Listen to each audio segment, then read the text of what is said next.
I don't know if are you getting me? Yeah, no part. Okay, so I was to say this. On the top side, you are seeing the top left. You are seeing something called the trade negative 119 USD. Then we have the balance, equity, margin, free margin, margin level, and positions. So the balance means what you're having before opening any trade, your initial amount. For example, in M-Pesa, you have M-Pesa account, you have, let me say, like 4,000 Kenyan shillings. 4,000 Kenyan shillings. Then you send me 2,000 Kenyan shillings. What will be your equity? What will be your equity? I'm saying Ebu come this. again. In your M-Pesa balance, you have 4,000 Kenyan shillings. Then you send me 2,000 Kenyan shillings. What will be your equity in M-Pesa? 2,000. Yes. Equity means the amount that has been added or subtracted from your initial balance. So in this amount, you're seeing equity is 100 and something thousand dollars. So it is minus. So if you add this plus $130, you will find your initial balance there. Then margin means this. Before you send me this 2,000 Kenyan shillings, you must be having 2,000 and above in your account so that the transaction cost can be added or can be taken. Are we together?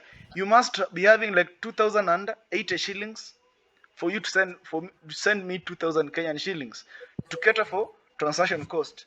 Just like this trade, you need to have the margin level. So that means before opening this trade, Sharon, what you should be having in your account, it should be $267.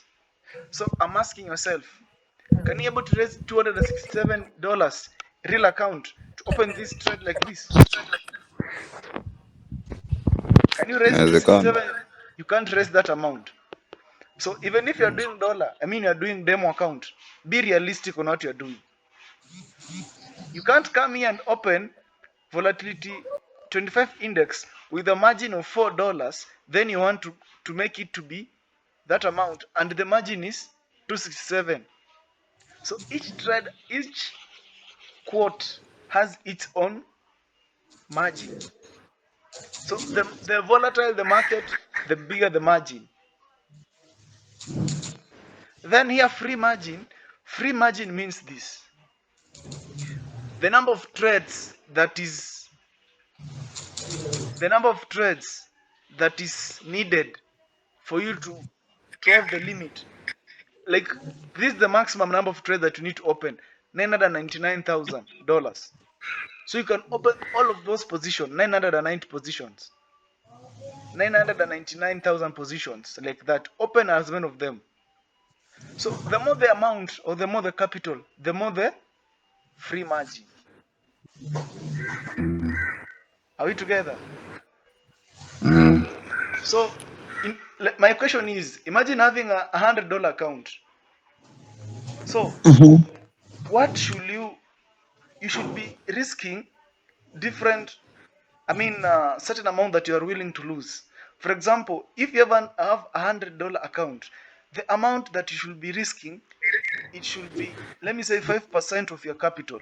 5% of $100 is how much? 5% of $100 is $5. $5. $5. Or let me say $10. You should be risking, let me say, 10%. That means $10. So imagine a trade running to a loss of $10. So imagine you losing 10 times in a row. It can't be done like that if you have knowledge. And patience pays. So I hope we have understood what the balance is the equity, the margin, the free margin. Leave those called the margin level. I don't deal with that. So that's how the trade is. So I'm just trying to ask myself, Sharon, you're risking 267, 265, that's the margin. Can you raise, this is a account for a person having $100 account, $100,000 account. Can you raise $100 account to your real account to place this trades like this? So be reasonable, even though it's your demo account. Okay, Sharo.